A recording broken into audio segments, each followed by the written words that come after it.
ताही जाते भये अरहंता दिन। मोक्ष मार्ग प्रकाशक का 6वां अधिकार चल रहा है, जिसमें उन्होंने कहा था कुगुरु, कुदेव और कुधर्म का निरूपण करेंगे। कल विस्तार से कुदेव की चर्चा अपन ने प्रातःकाल के व्याख्यान में की। उसकी अंतिम पंक्तियां देखकर फिर अपन आगे का विषय कुगुरु की चर्चा करेंगे।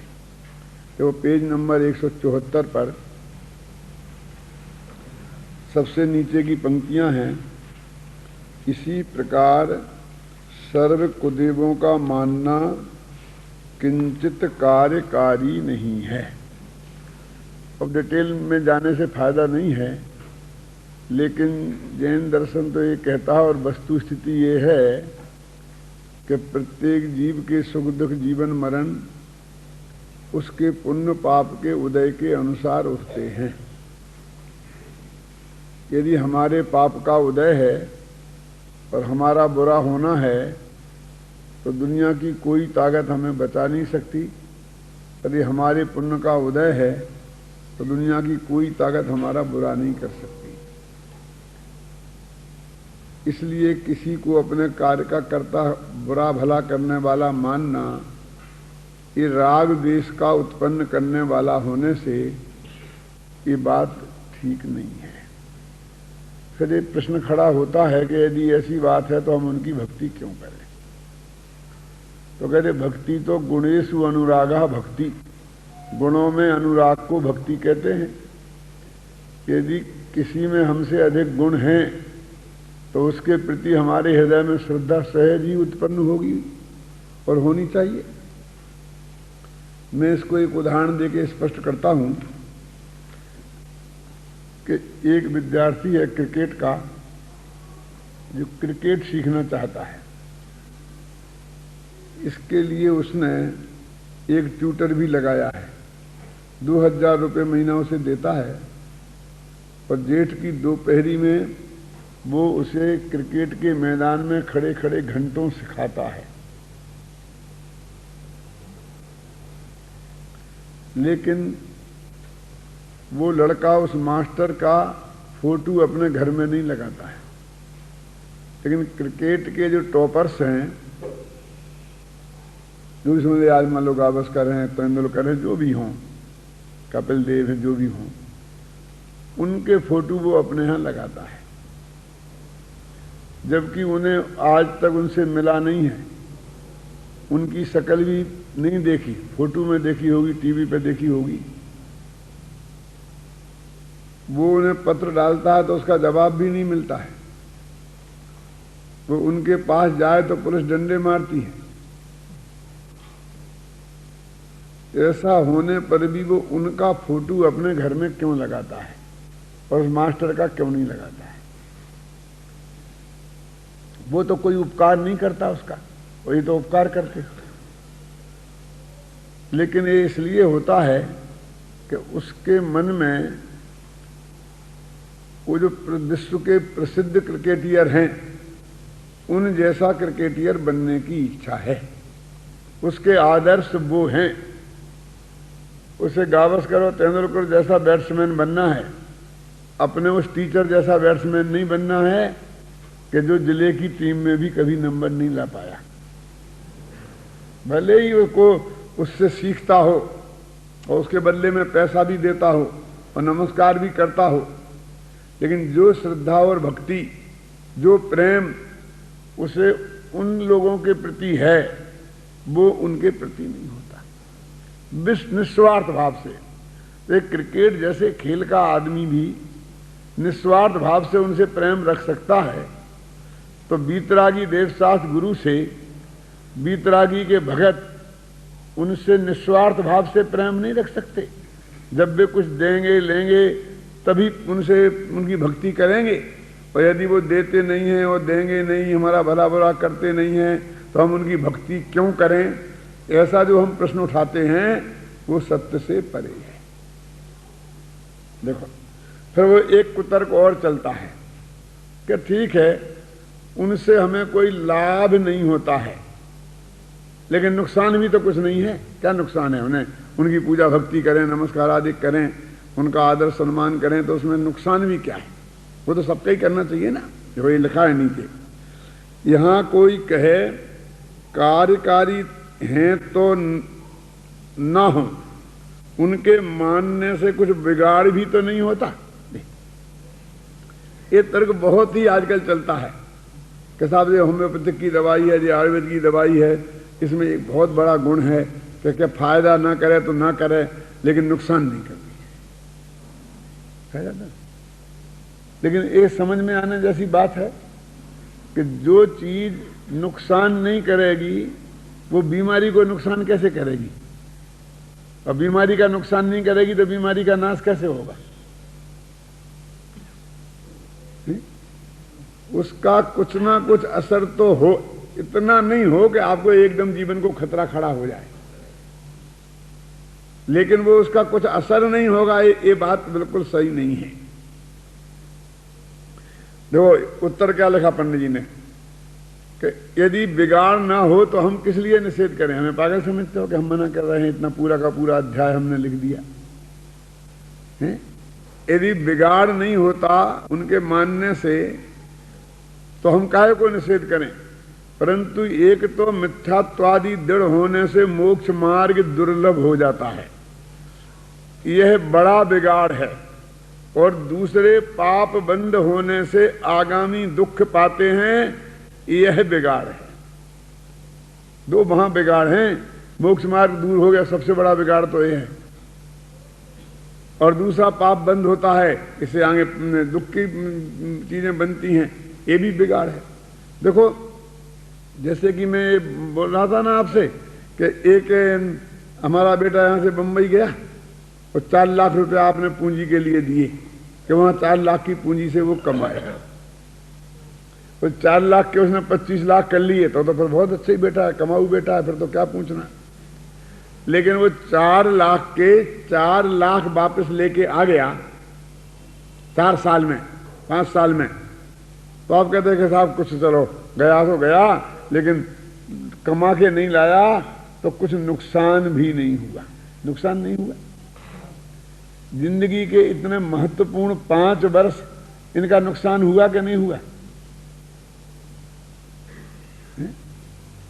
माने उसको हम नुकसान ही नहीं समझ रहे। तो ऐसे मनुष्य भव का इतना बेशकीमती समय, शास्त्रीय भाषा में बोलूं तो अंतर मुहूर्त तक आत्मा के सन्मुख हो जाए तो केवल ज्ञान हो जाए, और एक समय आत्मा के सन्मुख हो जाए तो सम्यक ज्ञान की प्राप्ति हो जाए। इतना बेशकीमती समय और व्यर्थ की बातों में चला गया, एक एक कम बिगाड़ है। और मोक्ष मार्ग दूर हो गया। दूर हो गया माने वहां तो मिलने की संभावना ही नहीं है। जो लोग में से चलता ना कि मैं तो अब डॉक्टर की दवाइयां लेनी ही पड़ती हैं, अब होम्योपैथिक वाले की भी ले लेता हूं, तो आयुर्वेद की भी 2 गोलियां आयुर्वेद की भी ले लेता हूं, और झाड़ने फूकने वाले भी चलते रहते हैं, एक्यूप्रेशर वाले भी चलते रहते हैं, रेकी वाले भी चलते रहते हैं, सब चारों तरफ से चलते रहते हैं। ऐसे हम सब लोग 99% लोग ऐसे ही हैं। हमें भी ऐसी सलाह देते हैं, और कभी कभी हम भी ऐसी सलाह के चक्कर में आते भी हैं। मैं प्रेम से उन्हें समझाने की कोशिश करता हूं कि भाई साहब अर्जुन की छाल थोड़ी ले लो, आप थोड़ी ले लो, उसमें कोई नुकसान नहीं, कोई नुकसान नहीं। क्यों? कि वो हार्ट के लिए बहुत अच्छी होती है। मैंने कहा भाई जैसे कि मान लो खून को पतला करती हैं जो दवाइयां देते हैं, अथवा जो हार्ट को ब्लड प्रेशर कंट्रोल रखती हैं, तो यही काम ये भी करती होगी, नहीं तो वो हार्ट को फायदा कैसे पहुंचाती है? यही काम तो करती होगी ना। तो यहां पर वो डॉक्टर भी अपनी जितनी जरूरत है उतनी फुल डोज दे रहा है, और ये भी फुल डोज हो जाएगी। और वो जो वो दे रहे हैं होम्योपैथिक वाले, उसका भी नाम अर्जुना है। यहां अर्जुन की छाल ले लो, और वहां अर्जुना 2 बूंदें उसकी भी ले लो। क्यों? और वही काम ये करेगी, तो उस ब्लड प्रेशर को डाउन करने के लिए तिगुनी दवाई पहुंच जाएगी, तो फिर तिगुना डाउन नहीं हो जाएगा।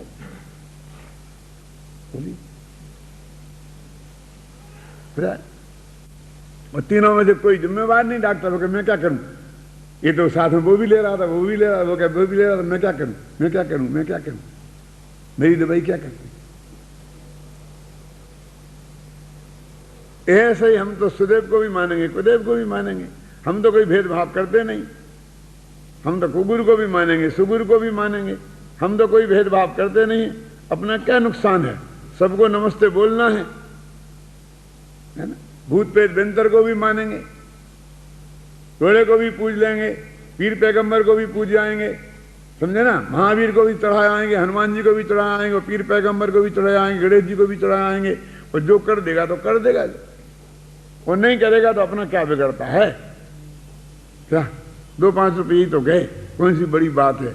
ऐसी प्रवृत्ति के लोग 99% लोग आज हैं, चाहे वो दवाओं वाले में हो, चाहे धर्म के मामले में हो, चाहे किसी भी मामले में हो, ऐसी प्रवृत्ति वाले लोग बहुत हैं।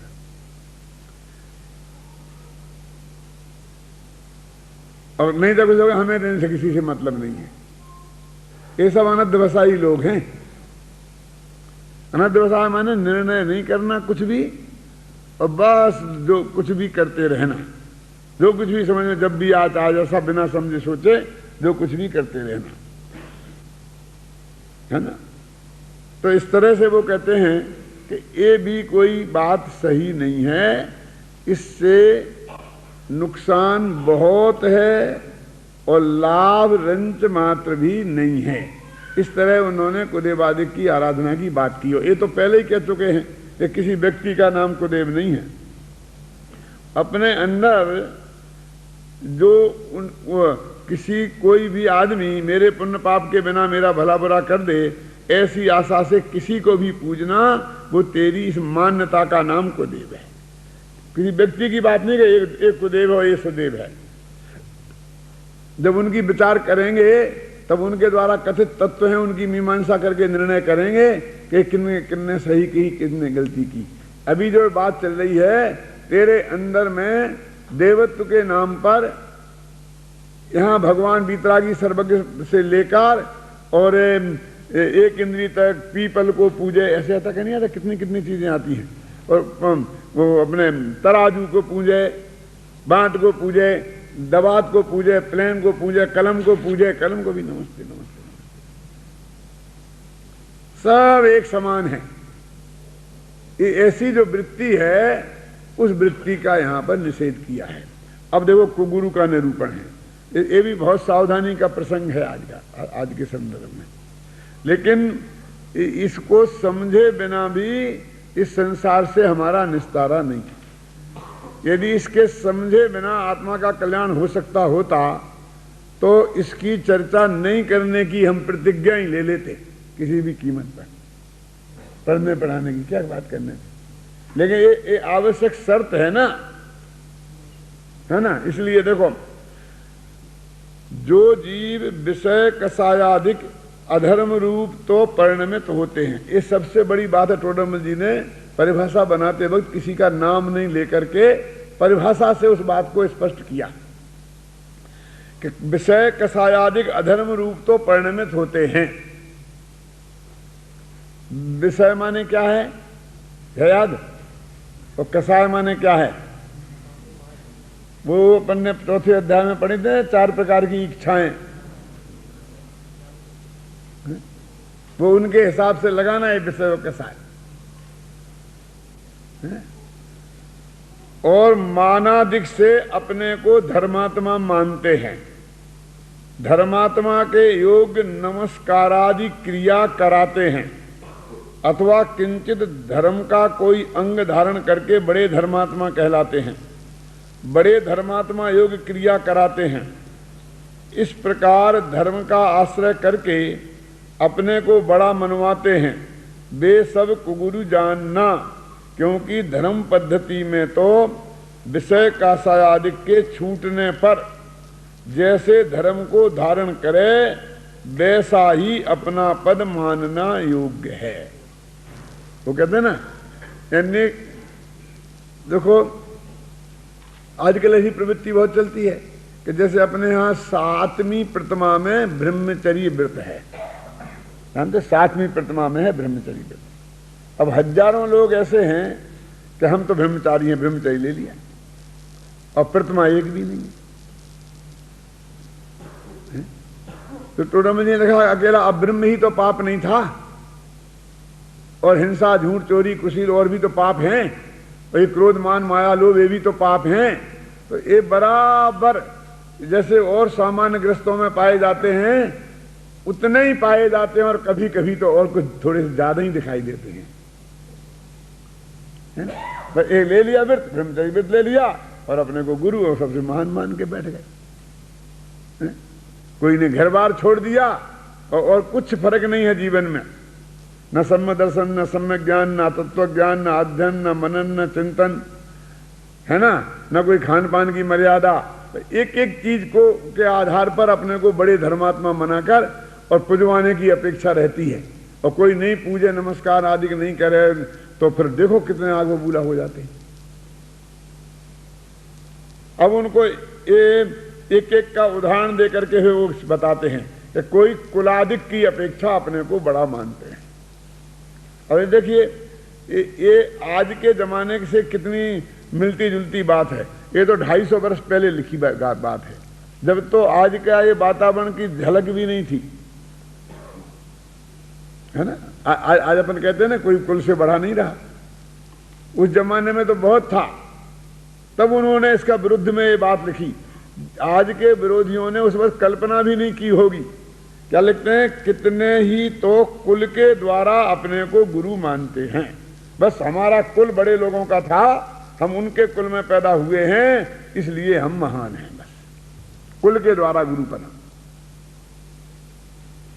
उनमें कुछ ब्राह्मणादिक तो कहते हैं कि हमारा कुल ही ऊंचा है, इसलिए हम सबके गुरु हैं, परंतु कुल की उच्चता तो धर्म साधन से है। यदि उच्च कुल में उत्पन्न होकर कोई हीन आचरण करे तो उसे उच्च कैसे माने? माने आचरण से महानता है, गुरुपना तो आचरण से आएगा, है ना। यदि कुल में उत्पन्न होने से ही उच्चपना रहे तो मांस भक्षणादि करने पर भी उसे उच्च ही मानो, सो तो बनता नहीं है। भारत ग्रंथ में, भारत माने महाभारत, अनेक ब्राह्मण कहे हैं, वहां जो ब्राह्मण होकर चांडाल कार्य करे उसे चांडाल ब्राह्मण का, अनेक प्रकार के ब्राह्मणों का वर्णन किया वहां महाभारत में। ऐसा कहा है, यदि कुल ही से उच्चपना हो तो ऐसी हीन संज्ञा किस लिए दी। ये तो उदाहरण के लिए है, यद्यपि ये प्रकरण तो जैन का ही चल रहा, लेकिन उदाहरण के लिए उन्होंने ये बात दी। जैनियों में भी ऐसे मानने वाले लोग हैं, उनकी चर्चा की बात है। तो एक तो कुलपने की बात कही। अब ये देखिए, नीचे देखिए, तथा कितने ही पट्ट द्वारा गुरुपना मानते हैं। पट्ट मतलब क्या? वो गद्दी पे बैठ गए, जैसे शंकराचार्य की गद्दी चलती है ना, अब ऐसे अपने यहाँ भट्टारकों की गद्दी चली थी। वो चारुकीर्ति है ना, जो 250 वर्ष पहले चारुकीर्ति थे, अब उसके बाद में उनकी गद्दी में बैठे, वे भी चारुकीर्ति, फिर वे भी चारुकीर्ति, फिर वे भी चारुकीर्ति, फिर वे भी चारुकीर्ति। अब जो असली शंकराचार्य थे, उनकी जो पोजीशन थी, उनकी जो विद्वत्ता थी, उनका जो त्याग तपश्चर्या थी,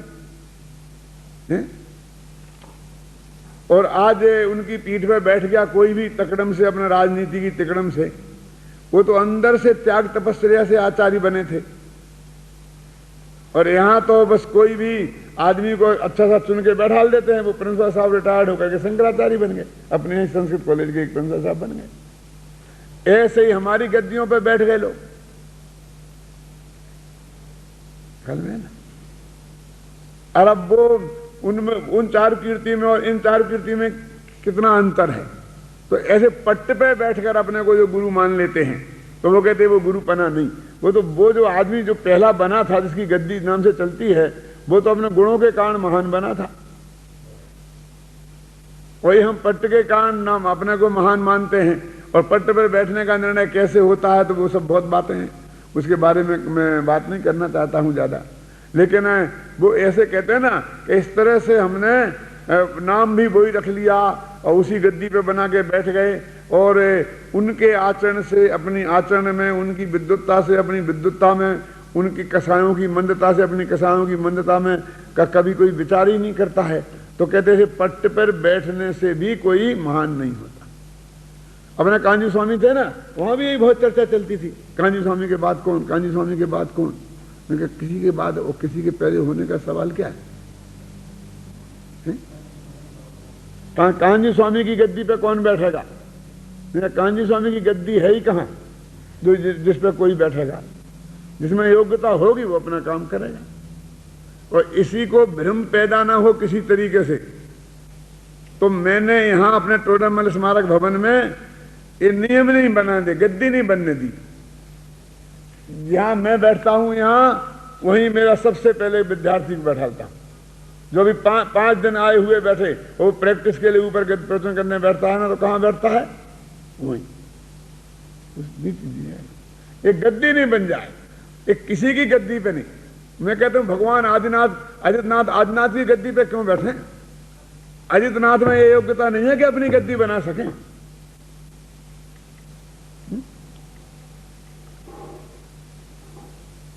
धर्म में गद्दी का क्या काम? धर्म तो बिल्कुल प्योर व्यक्तिगत संपत्ति है। मेरा आचरण, मेरा ज्ञान है ना, मैं ही हूं। इसलिए मेरे बाद कौन का प्रश्न ही कहा और मेरे बाद का सवाल कहां, क्योंकि मैं तो अनादि अनंत तत्व हूं। तो मेरा अभाव हो तब मेरा बाद कोई आए। इस देह को तो मैं अपनापन मानता ही नहीं ना। क्यों? मेरे आगे भी मैं, मेरे मध्य में भी मैं और मेरे बाद भी मैं तो मेरी जगह मैं ही रहूंगा। मेरी जगह कोई दूसरा होने वाला नहीं है। और दूसरा क्यों हो? वो मेरी जगह हो तो उसकी जगह कौन होगा फिर? मान लो मैं कांजी स्वामी का काम करूं तो मेरा काम कौन करेगा, मुझे बताइए।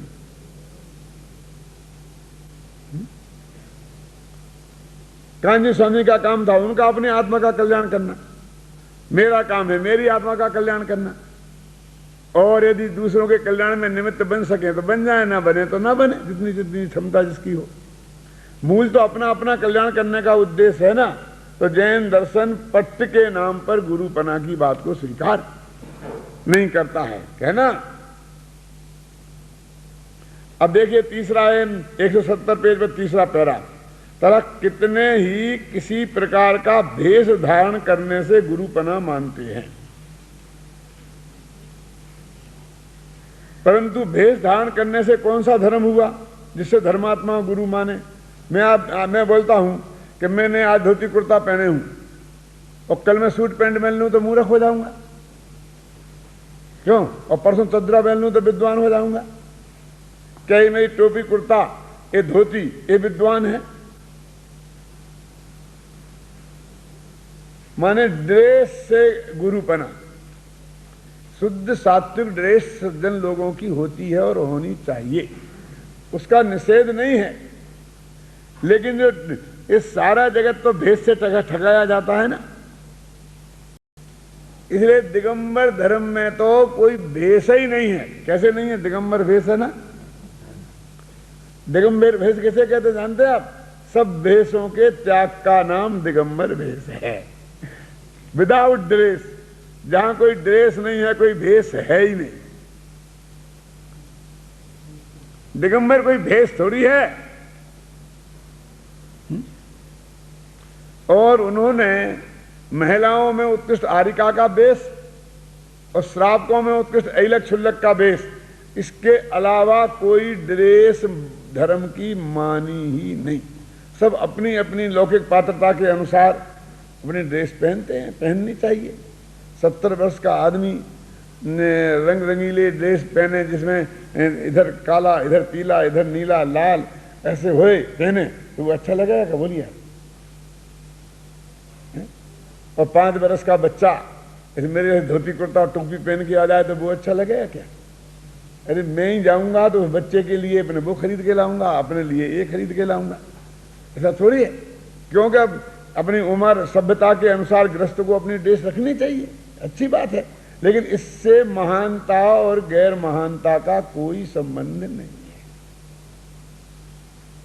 कल मेरे हाथों की ऐसी पोजीशन हो जाए कि मैं धोती का गांठ बांध ही नहीं सकूं, तो हो सकता है कि मेरे को इलास्टिक का पजामा पहनना पड़े, तो मैं छोटा हो जाऊंगा क्यों?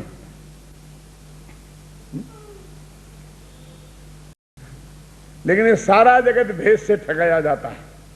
इसलिए हमारे पास कुछ अंदर से अकल नहीं हो, कुछ अकल कुछ भी नहीं हो, और हमारा बेस से काम चल जाता है, तो ही फिर हमको क्या जरूरत है।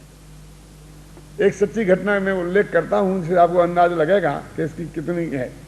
कि एक पंचकल्याणक था और हम लोग वहां गए हुए थे, तो बहुत बड़े लाखों लोग इकट्ठे थे, तो पुलिस लगी हुई थी, वॉलंटियर लगे हुए थे, तो पंडाल में विशेष जगह पर वो लोगों को जाने नहीं देते थे। अब मैं जाता था तो फटाफट चला जाता था, कोई रोकता नहीं था। तो एक मेरे साथी विद्वान थे, वो बोले कि आपकी ड्रेस का कमाल है, ये आप धोती कुर्ता टोपी लगाते हो और हम सूट पैंट वाले हैं, इसलिए हमको पकड़ लेता है वॉलंटियर और हमको अंदर नहीं घुसने देता है, और आप हमारे चले जाते हैं। तो मैंने कहा आपको बहुत भ्रम है, ये ऐसा करो। तो मैंने एक ड्रेस उनको दी, अपनी पूरी निकाल के धोती कुर्ता पहनाया, टोपी पहनाई, और मैंने कहा चलो मेरे साथ। तुम इतना बेवकूफ समझते हो वॉलंटियरों को, पुलिस वालों को? ऐसा नहीं है, तुम बहुत धोखे में हो। चले मैं गया तो मेरे को लिया और उन्हें पकड़ लिया। मैं दूर देखता हंसता रहा, क्या हुआ भाई साहब? मैंने उस वॉलंटियर को बुलाया, क्यों भाई से क्यों रोक दिया? क्या साहब ये नहीं जा सकते आप? लेकिन तुम मुझे जानते हो? नहीं, आपको नहीं जानता। कहीं ना कहीं मैं भी नहीं जानता हूँ, ये भी ऐसे पंडित है, मैं भी ऐसा पंडित हूँ, क्यों नहीं रोक रहे हो? बोले साहब हम सब पैरों में जानते हैं, जो जाने वाले हैं, जिनको नहीं रोकना है, वो इतने निर्द्वंद भाव से आते हैं, उन्हें विकल्प भी नहीं होता है कि कोई हमें टोकेगा, और वो चले जाते हैं। और जो वहां जाने के अधिकारी नहीं हैं, उनके अंदर में चोर बैठा रहता है, तो वे दूर से ही धूजने लगते हैं, और यहाँ आते ही तो उनके कदम अपने आप रुक जाते हैं, और वे रुक जाते हैं तो हम रोक देते हैं। हम तो रुकने वालों को रोकते हैं, हम नहीं रुकने वालों को रोकते ही नहीं है। तो मैंने कहा क्यों भाई साहब क्या हुआ था? कि मैं जरा थोड़ा सा छिटक गया था। तो इसका मतलब ड्रेस नहीं, वो उनके अंदर वो कॉन्फिडेंस, समझ लो वो महानता, वो पैदा ही नहीं हुई थी। ये नकली पैदा करने से नहीं होती है।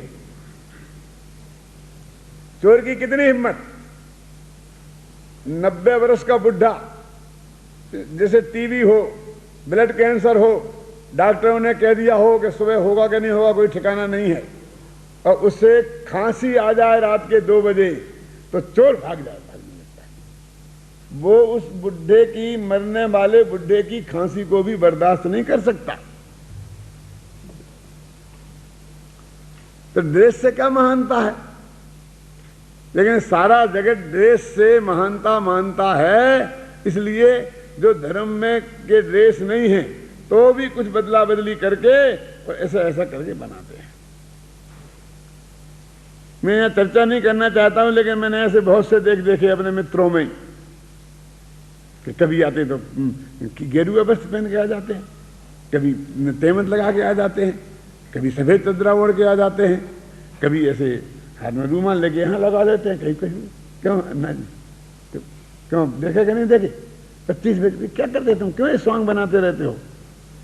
जो यदि तुम्हें कुछ करना है तो जैन धर्म में जो जिस पद के योग्य जो ड्रेस नक्की है वो करो।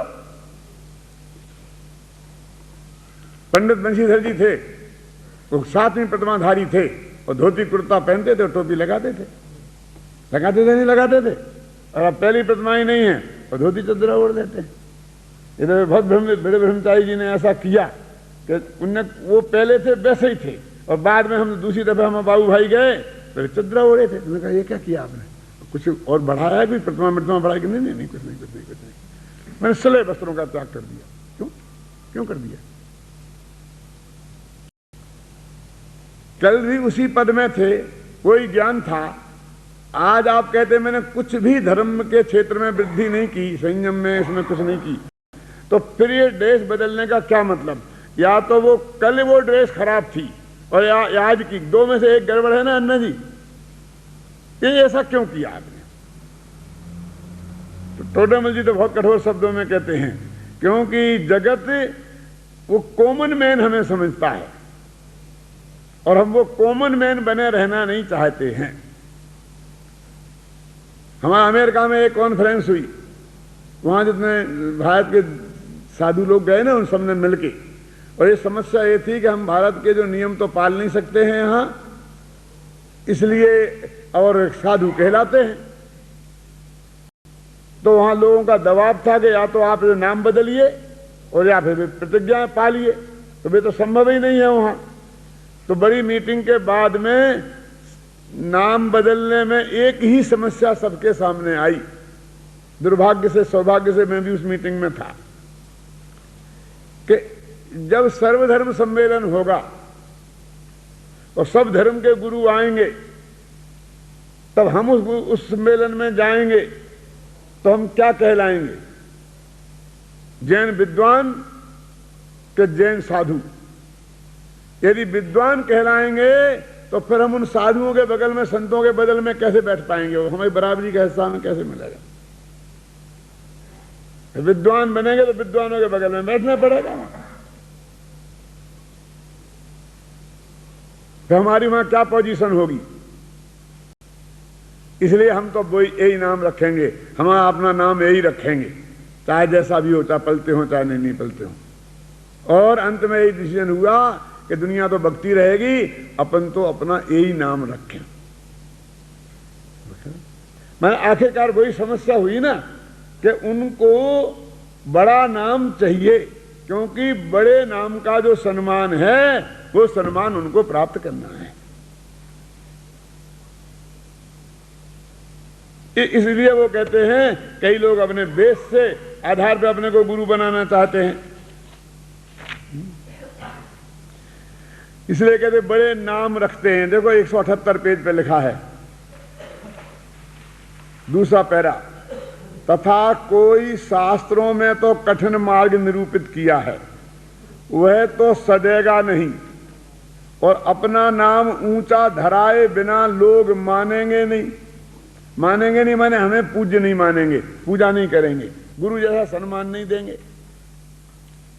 इस अभिप्राय से यति, मुनि, आचार्य, उपाध्याय, साधु, भट्टारक, सन्यासी, योगी, तपस्वी, नग्न इत्यादि नाम तो ऊंचा रखते हैं और इनके आचारों को साध नहीं सकते, इसलिए इच्छानुसार नाना भेष बनाते हैं।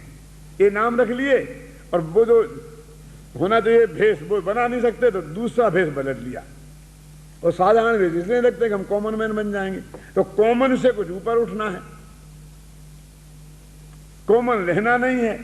और जो कॉमन से ऊपर लोग हैं उनके जो नियम प्रतिज्ञाएं हैं वो हम पालन नहीं कर सकते हैं, इसलिए नाम ऊंचा रखा लेते हैं और बेस इनसे कुछ अटपटा बस रख लेते हैं। बस कुछ नहीं, कुर्ता ही पहनेंगे तो जरा उस कुर्ता को एक फुट और नीचा कर देंगे, नॉर्मल नहीं रहने देंगे, कुर्ता को 1 फुट नीचा कर देंगे एकदम, तो जरा भी ढंगा जैसा देखने लग जाए तो शादी ये कुर्ता बनाएंगे तो इधर को इतनी इतनी बांध कर देंगे, ना वो इतनी रखेंगे ना इतनी, क्योंकि सारा लोग या तो इतनी रखता है या इतनी रखता है, तो उसमें खप जाएंगे तो अपन इतनी रख देंगे नीचे, तो उसको और थोड़ा ढंगा ढंगा से कर देंगे, शादी वगैरह अलग सा रंग का बना देंगे, ऐसे लिखा है। इस प्रकार अनेक भेष धारण करने से गुरुपना मानते हैं, सो मिथ्या है ना। देखो लिखा ये 169 पेज के नीचे से दूसरा पैरा, लोगों की अज्ञानता तो देखो, ऐसा क्यों होता है?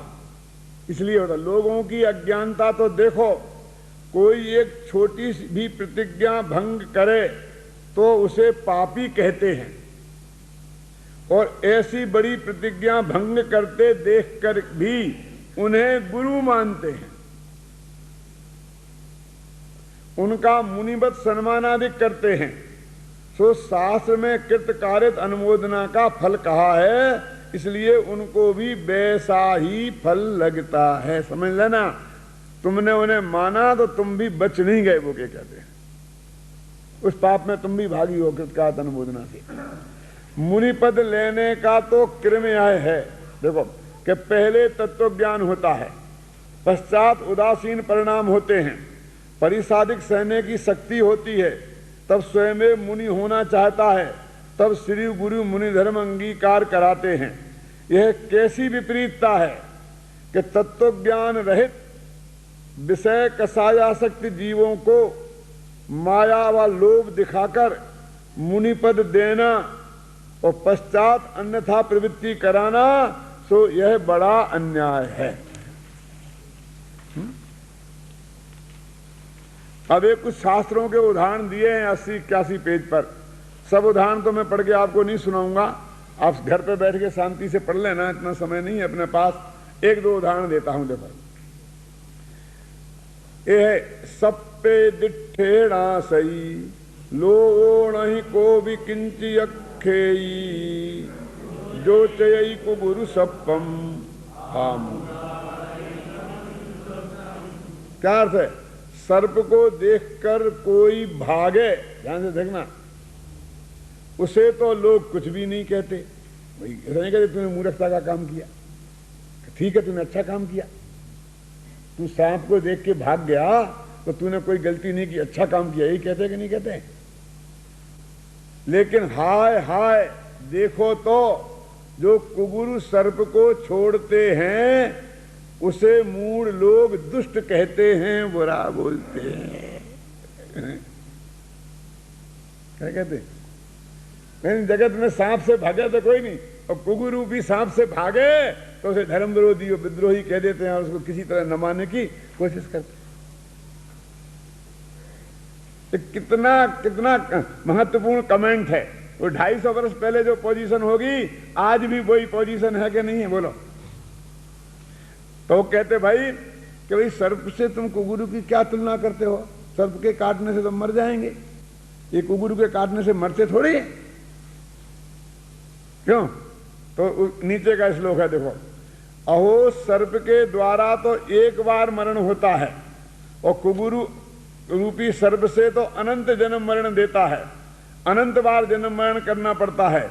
इसलिए हे भद्र, सर्प का ग्रहण तो भला और कुगुरु का सेवन भला नहीं है।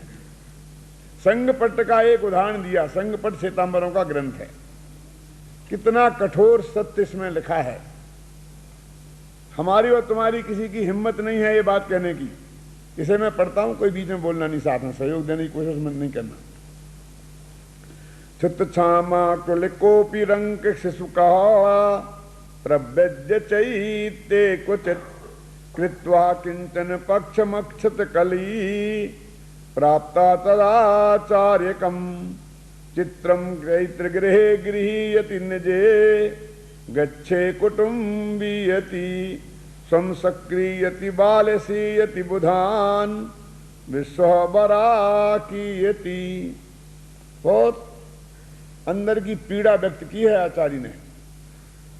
देखो तो क्षुधा से किसी रंग का बालक, किसी भिखारी रंग का बालक भूखा मर रहा था। कहीं चैत्यालय दिग में जाके दीक्षा धारण करके क्या करे, खाने की व्यवस्था नहीं है, तो किसी चैत्यालय में गया और कोई महाराज थे तो उनसे दीक्षा ले ली। अब उसका तत्व ज्ञान है कि नहीं है, कुछ नहीं है, उनको तो अपना संग बनाने के चक्कर में जो आए उसको देना। पाप रहित न होता हुआ, माने उसने कोई पाप भाव नहीं छोड़े, किसी पक्ष द्वारा आचार्य पद को प्राप्त हो गया। बराबर प्लानिंग करते हैं कि इनके पास जाऊंगा, ये आचार्य हैं, तो इनकी उम्र तो अभी बहुत कम है, तो सारी जिंदगी आचार्य बनने का इंतजार करना पड़ेगा। इसलिए मैं तो ऐसे आदमी के पास दीक्षा लूं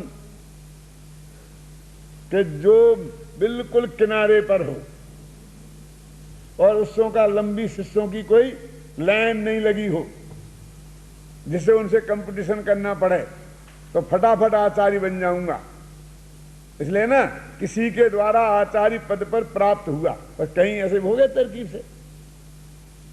वह चैत्यालय में अपने गृहवत प्रवक्ता है, मंदिर जैसे अपना उसका घर का है, निज गच्छ में कुटुंबवत, अपना जो ग्रुप है ना, गच्छ होता था, कुटुंब के वत प्रवक्ता है, अपने को इंद्रवत महान मानता है, बस मैं हो गया सब आचार्य सबसे बड़ा। ज्ञानियों को बालवत अज्ञानी समझता है, हर एक से तू तड़ाके में बात करता है ना, समझता कुछ नहीं है। उससे चौगुना समझने वाले पिता की उम्र के लोग हैं, कुछ नहीं, ऐसे बात करता है जैसे है ना। और सर्वग्रस्तों को रंगवत समझता है, सो यह बड़ा आश्चर्य हुआ है। इसी का अगला श्लोक है, देखो उसका उन्हें अर्थ ही लिखा अकेला, यही जातो न च बद्धतो न च क्रीतो। उसका अर्थ ऐसा है कि जिनसे जन्म नहीं हुआ है, बढ़ा नहीं है, जिन्होंने हमें मोल नहीं लिया है, जिनके हम कर्जदार नहीं हुए हैं इत्यादि कोई प्रकार का संबंध नहीं है, और ग्रस्तों को वृषकवत हाँकते हैं, बैलों जैसा हाँकते हैं, जबरदस्ती दानादिक लेते हैं, सो हाय हाय यह जगत राजा से रहित है, कोई न्याय पूछने वाला नहीं है। ला तेरे को 1 लाख दे दिया, नहीं समझ मेरे मैंने कुछ नहीं, मैं कह दिया कुछ नहीं देना पड़ेगा।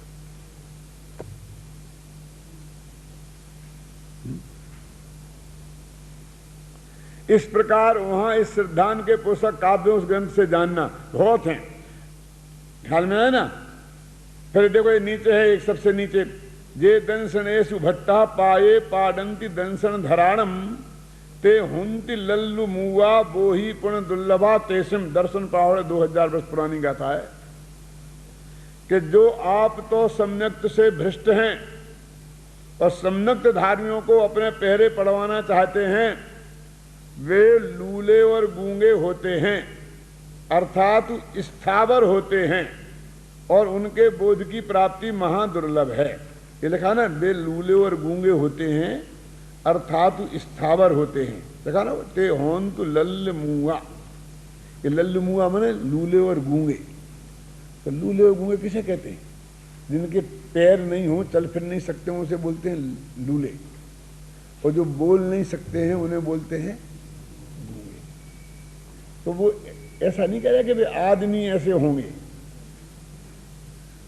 वे बोल नहीं सकते ऐसा कह करके वे एक इंद्री होंगे, ये कहना चाहते हैं। क्योंकि 2 इंद्री वाले के जवान होती ना जिह्वा, और उनकी आवाज निकलती है कि चैंचे पैंता ही निकले, लेकिन निकलती है ना। तो उससे एक कह करके कि ये गूंगे होंगे, वो एक इंद्री होंगे, ये कहना चाहते हैं। और फिर लूले कह के क्या कहना चाहते हैं? लूले कह के ये कहना चाहते हैं कि एक इंद्री में तो 5 तरह के होते, पृथ्वी जल अग्नि का वायु वनस्पति। तो पानी भी दौड़ता है, चलता है कि नहीं चलता है, आगे बढ़ता है, हवा भी चलती है, समझ में ना। तो वो ये कहना चाहते हैं कि वे वनस्पति होंगे, वनस्पति यानी पेड़ पौधे होंगे। पेड़ क्यों कहना चाहते हैं? क्योंकि 4 एक इंद्रियां हैं, उनमें निगोदिया नहीं होते, निगोदिया सिर्फ वनस्पति में होते हैं। यानी वो ये कहना चाहते हैं कि वे निगोद में जाएंगे, समझेंगे ना, अर्थ समझ में आया ना, क्या कैसे किस तरकीब से उन्होंने कहा वे जाएंगे निगोद में जाएंगे, ये कहना चाहते हैं। और वास्तव में तीव्र मिथ्यात्व के सेवन का फल निगोद है, क्योंकि पाप का फल नरक और पुण्य का फल स्वर्ग, और सम्यक दर्शन ज्ञान चारित्र माने सम्यक्त का फल मोक्ष, और मिथ्या दर्शन ज्ञान चारित्र माने मिथ्यात्व का फल निगोद। ऐसा है ना, शास्त्र में लगा है। तो वो ये कह रहे हैं कि जो ऐसा करते हैं कि स्वयं तो सम्यक्तादि गुणों से रहित हैं और सम्यक दृष्टियों को अपने पैर पड़ाना चाहते हैं, क्योंकि वेश धारण कर लिया, बस अब तुम आओ मेरे पैर पड़ो, मेरे में न झुकवा लिया तो मेरा नाम नहीं, मैं समाज से निकलवा दूंगा। समाज इसकी बंद कर दो, इसके जाना बंद कर दो, इसके आना बंद कर दो, इसकी बेटी व्यवहार बंद कर दो, इसके रोटी व्यवहार बंद कर दो, ये नौकरी से निकाल दो, जो भी उनका बस चले।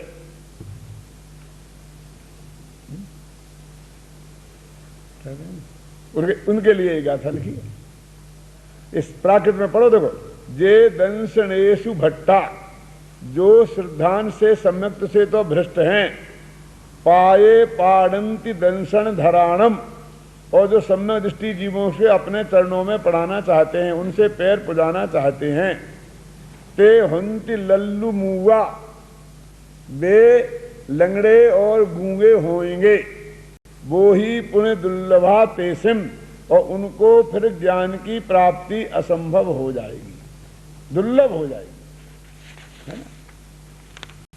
ऐसे बहुत से श्लोक हैं। देखो इसमें अभी एक उलट का है कि ये तो जो पैर पढ़वाना चाहते हैं उनकी हालत होगी, लेकिन जो पैर पढ़ते हैं उनका क्या होगा? वे तो बेचारे हैं, बेचारे पढ़ते हैं तो क्या करें, उनका क्या होगा? अजित बाबू, उनके लिए ये श्लोक है,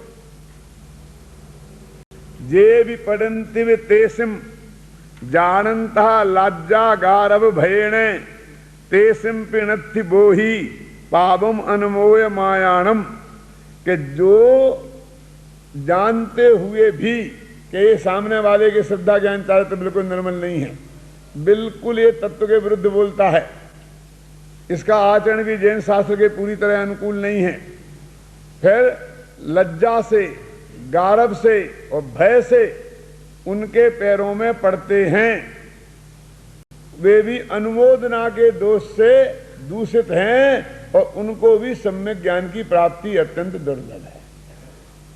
दोनों को लगा, पढ़वाने की इच्छा रखने वाले को, पढ़ने वाले को। अभी देखो कितना स्पष्ट है आचार्यों का आदेश, है ना। अभी इसकी कौन आदेश की पालना करता है? और ये आदेश बताए जाना चाहिए गृहस्थों को, तो ये कौन बताता है? ये बताने वालों की जबान बंद करने का प्रयास चलता है। देखो बहुत लिखा है, 183 पेज पर 217वां एक श्लोक है ना, इसे पढ़ के मैं समाप्त करूंगा बस। केण भी अपऊ बंचयऊ, है ना, सिर लुच्चहु छारेण, सहलवि संग न परिहरही जिनवर लिंग धरणेन। किसी जीव के द्वारा अपना आत्मा ठगा गया, वह कौन है? कि जिस जीव ने जिनवर के लिंग का धारण किया और राख से सिर का लौंच किया, परंतु समस्त परिग्रह नहीं छोड़ा। क्या सिर का केस लौंच पकड़ लिया। ये केस लौंच की बात क्यों करते हैं? क्योंकि केस लौंच एक ऐसा चिन्ह है कि फिर हमको ये कहने की जरूरत नहीं है कि हम साधु हैं।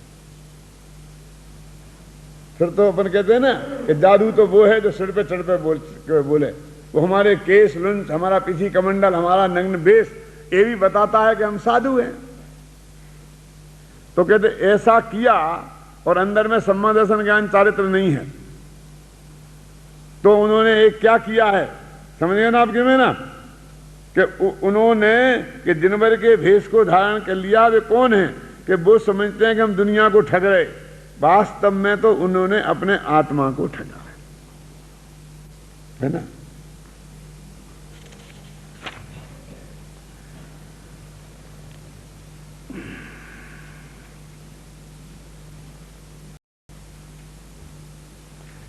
देखो पेज नंबर 184।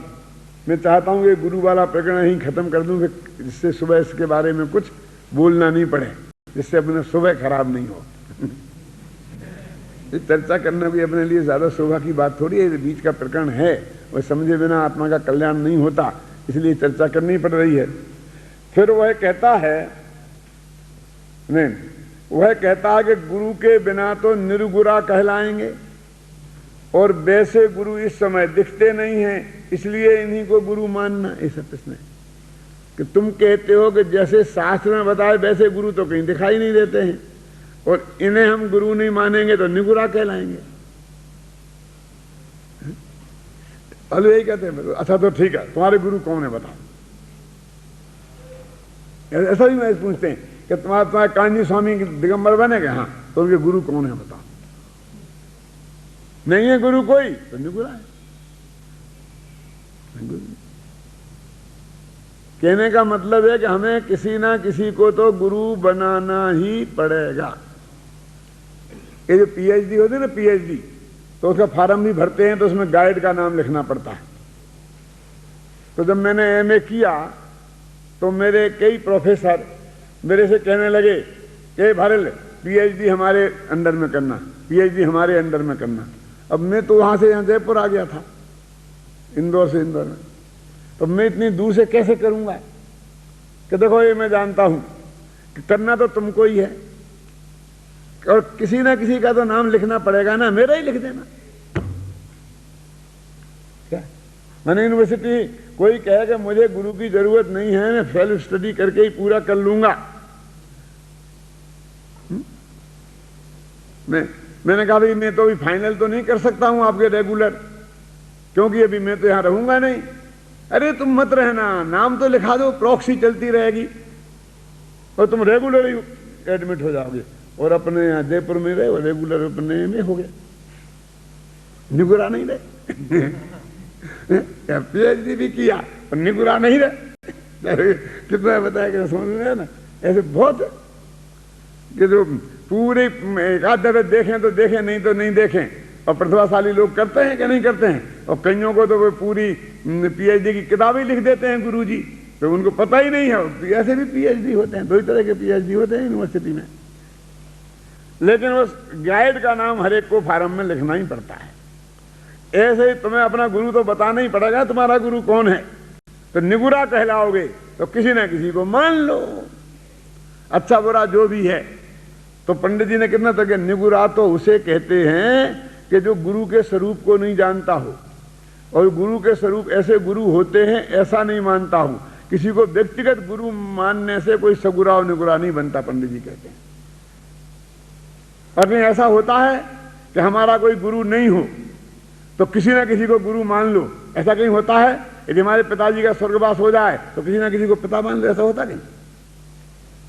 गुरु तो गुरु होता है, गुरु मानने से गुरु होता है कोई, ख्याल में है ना। तो कहता जैन शास्त्रों में वर्तमान में केवली का अभाव है, मुनि का अभाव तो नहीं कहा है। तुम कैसे कहते हो गुरु नहीं है? तो कहते हैं मुनि का अभाव नहीं कहा और पंचम काल के अंत तक मुनिराज होंगे ऐसा कहा। इससे ये तो सिद्ध नहीं होता कि फला व्यक्ति गुरु है। उसमें जो जैन शास्त्र की मर्यादाएं हैं, जो गुरु का स्वरूप बताया है, वो सारे नियम पालेगा, सम्यक दर्शन ज्ञान चात्र से संपन्न होगा तो ही गुरु होगा। ऐसे जबरदस्ती गुरु नहीं हो सकते हैं। ऐसे बहुत से प्रश्न हैं यहां पर। देखो सबसे नीचे एक प्रश्न है, पेज नंबर 185 पे। कोई यहां कहे कि ऐसे गुरु तो वर्तमान में यहां नहीं है, इसलिए जिस प्रकार अरहंत की स्थापना प्रतिमा है उसी प्रकार गुरुओं की स्थापना यह वेशधारी है।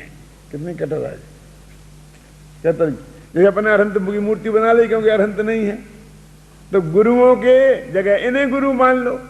पंडित टोडरमल जी कहते हैं इसके उत्तर में कि भाई साहब, जीव की अजीब में तो प्रतिष्ठा हो सकती है, स्थापना, जीव की जीव में स्थापना नहीं होती। क्यों हो सकती है? भगवान को मैंने पत्थर की मूर्ति में बना दिया तो उसमें कोई गुण हो चाहे ना हो, लेकिन कोई दुर्गुण भी नहीं दिखेगा। इससे कम से कम भगवान बदनाम तो नहीं होंगे। लेकिन ये जो भेषधारी है इनमें तो दुर्गुण हैं, इससे उन सच्चे मुनियों की प्रतिष्ठा यदि इनमें करेंगे तो सब गड़बड़ हो जाएगी। अंतर समझे क्यों अजीब में प्रतिष्ठा होती है और जीव में प्रतिष्ठा क्यों नहीं होती है?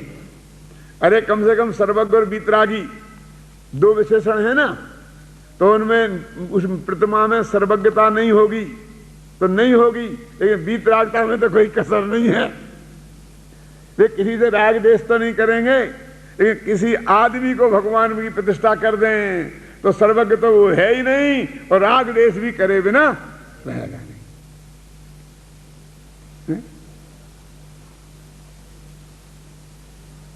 देखो वो अपन ने बना दिया, तुमको वो अरुण गोविल को राम बना दिया टीवी वालों ने। अब वो कहीं सिगरेट पीता फिरता है, कहीं शराब पीता फिरता है, बोलो तो लोग क्या कहते हैं? देखो राम सिगरेट, राम बदनाम होता है कि नहीं होता?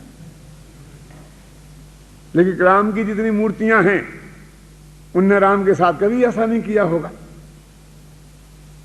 अरे राम का कोई गुण उनमें दिखाई ना दे, लेकिन दोष तो नहीं दिखाई देता, तो कम से कम निर्दोषता तो बनी रहती है। इसलिए अचेतन में प्रतिष्ठा हो सकती है, चेतन में प्रतिष्ठा नहीं हो सकती है। देखो एक अंतिम वाक्य है, उसे समाप्त करके अपन समाप्त करते हैं।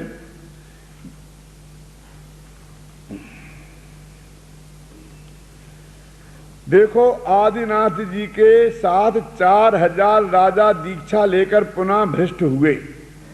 तब देव में उनसे कहने लगे कि जिनलिंगी होकर अन्यथा प्रवर्तोगे तो हम दंड देंगे। जिनलिंग छोड़कर जो तुम्हारी इच्छा हो सो तुम जानो। इसलिए जिनलिंगी कहलाकर अन्यथा प्रवर्ते वे तो दंड योग्य हैं, बंदनादि योग्य कैसे हों।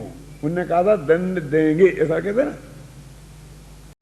कि एक वेश धारण किया और फिर आचरण करो हल्का तो नहीं चलेगा, और फिर तुम वेश छोड़ दो, फिर तुम चाहे जो कुछ करो। तुम कपड़ा पहन लो, बाजार में जाओ, फिर तुम्हें कौन पूछने वाला है कि तुम क्या कर रहे, कि चाय की दुकान पे गए कि शराब की दुकान पे गए, है कि नहीं। तो इसलिए कहते हैं कि ऐसा नहीं है कि हमें क्या मतलब, हमें क्या मतलब। हमें जब उन्हें गुरु मानना है तो हम पूरी कसौटी पर उसे कसेंगे कसेंगे और कसेंगे ही। लेकिन जगत ऐसा भोला है कि किसी को पत्नी बनाना हो तो पूरी कसौटी पर कसता है, किसी को पति बनाना हो तो पूरे कसौटी पर कसता है, किसी को गुरु बनाना हो तो कोई कसौटी की जरूरत ही नहीं समझता है। तो पत्नी बनाना से भी गुरु बनाना हल्की चीज है, पति बनाने से भी गुरु बनाना हल्की चीज है। जितना हम किसी को पति पत्नी बनाने में सतर्क हैं, सावधान हैं, गुरु बनाने में हमारी उतनी भी सावधानी नहीं है। ये बहुत दुख की